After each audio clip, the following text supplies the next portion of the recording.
بسم اللہ الرحمن الرحیم الصلاۃ والسلام علیک یا سیدی یا رسول اللہ وعلی آلک و اصحابک یا خاتم النبیین۔ گزشتہ رات جو معاملات دیکھنے میں آئے، افسوس کے ساتھ کہنا پڑتا ہے کہ عامر لیاقت نے براہ راست مجھ پر بھی الزام عائد کرنے کی کوشش کی اور ہمارے قائد امیر المجاہدین خادم حسین ندوی صاحب کو دھمکی تک دی کہ وہ 1 جولائی کیسے آتے ہیں، اور چینل نے براہ راست اس کو کوریج بھی دی اور یک طرفہ موقف لیا۔ حالانکہ میڈیا کو چینل کا کام ہے کہ دونوں گروپ کو سامنے رکھا جائے۔ جہاں تک ان کا یہ الزام تھا کہ تحریک لبیک والوں نے ہم پر حملہ کروایا، تو پہلے دن سے الحمدللہ تحریک لبیک پاکستان کا موقف واضح ہے، اور ہمارے قائد قبل امیر المجاہدین علامہ خادم حسین ندوی صاحب نے اس وقت فرمایا تھا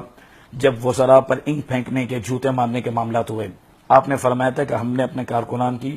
ایسی تربیت نہیں کی اور ہم ایسے کاموں کی اجازت بھی نہیں دیتے۔ اس کی وجہ یہ ہے کہ ہم پرامن لوگ ہیں، پرامن رہنا چاہتے ہیں، اور ہم ایک سسٹم میں داخل ہو کر ایک طریقے کے مطابق پروسیس سے گزر کر انشاءاللہ پارلیمنٹ میں پہنچنا چاہتے ہیں۔ لیکن براہ راست عامر لیاقت کا ہم پر حکم لگانا، پھر میرے نام سے یہ بات کہنا کہ اس نے سیلانی کے چندے بھی جمع کیے ہیں۔ سیلانی ویلفیئر موجود ہے، ان کے سرپرست ہیں، ان کے صدر ہیں، جنرل سیکرٹری ہیں، جوائنٹ سیکرٹری ہیں، ان کے ٹرسٹیز، پورا ادارہ موجود ہے۔ میں عوام سے کہتا ہوں جا کر پوچھیں کہ انہوں نے مجھ پر اتنا بڑا الزام لگا دیا، اور ایسی باتیں کرنا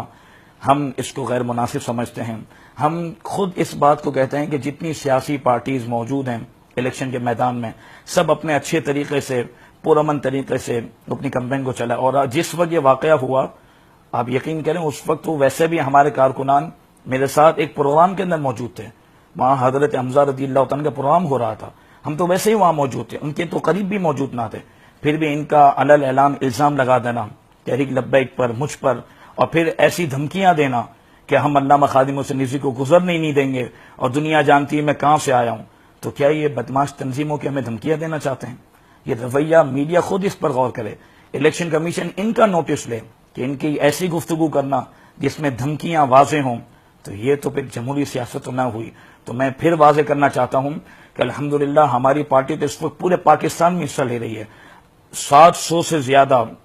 کینڈیڈیٹ اس الیکشن کے اندر حصہ لے رہے ہیں، تو ہماری تو پورے پاکستان کے اندر الحمدللہ سیاسی جماعت اس حوالے سے ورکنگ کر رہی ہے، اور آپ نے کہیں بھی نہیں سنا ہوگا، کسی حلقے کے اندر یہ نہیں ہوا۔ یہ عامر لیاقت صاحب ایسے ڈرامے بازیاں کرتے رہتے ہیں ہمیشہ، تو انہی کے حلقے میں ہوا، اور میں انہی کے حلقے میں N245 سے تحریک لبیک کا نمائندہ ہوں۔ اسی لیے میرا خیال ہے کہ وہ اپنی ہار دیکھتے ہوئے یہ ایسے معاملات دیکھ رہے ہیں، کروا رہے ہیں، کر رہے ہیں، اور اس سے پہلے بھی انہوں نے ہمارے خلاف باتیں کی ہیں۔ پروگرام آپ اٹھا کر دیکھیں میڈیا کے وسیم بدامی کے ساتھ کہ کرین کا کیا کام ہے، اس کا کیا کام ہے، ہم نے تو اب تک ایسی بات ہی نہیں کی۔ ہمارا ویژن بہت اعلیٰ ہے، اور ہم انشاءاللہ اس ملک کے اندر اللہ کے محبوب علیہ السلام کا نظام لانا چاہتے ہیں۔ آئندہ کے لیے میں بھی بتاؤں کہ ہمارے قائد نے، ہمارے امیر نے اور ہم نے اپنے کارکنان کی ایسی کوئی تربیت نہیں کی۔ آئندہ 25 دن 24 دن باقی ہیں، کوئی ایسے واقعات ہوتے رہیں، کوئی چلتا پھرتا آدمی کچھ کر دے، اور آپ اتنی عالمگیر اور اتنی منجی ہوئی سیاسی پارٹی پر آپ الزام لگا دیں کہ تحریک لبیک والوں نے یہ کیا، یہ غیر مناسب ہے، اور آپ میڈیا کی بھی اخلاقی ذمہ داری ہے کہ ہمارا موقف بھی عوام تک پہنچائیں۔ السلام علیکم ورحمۃ اللہ۔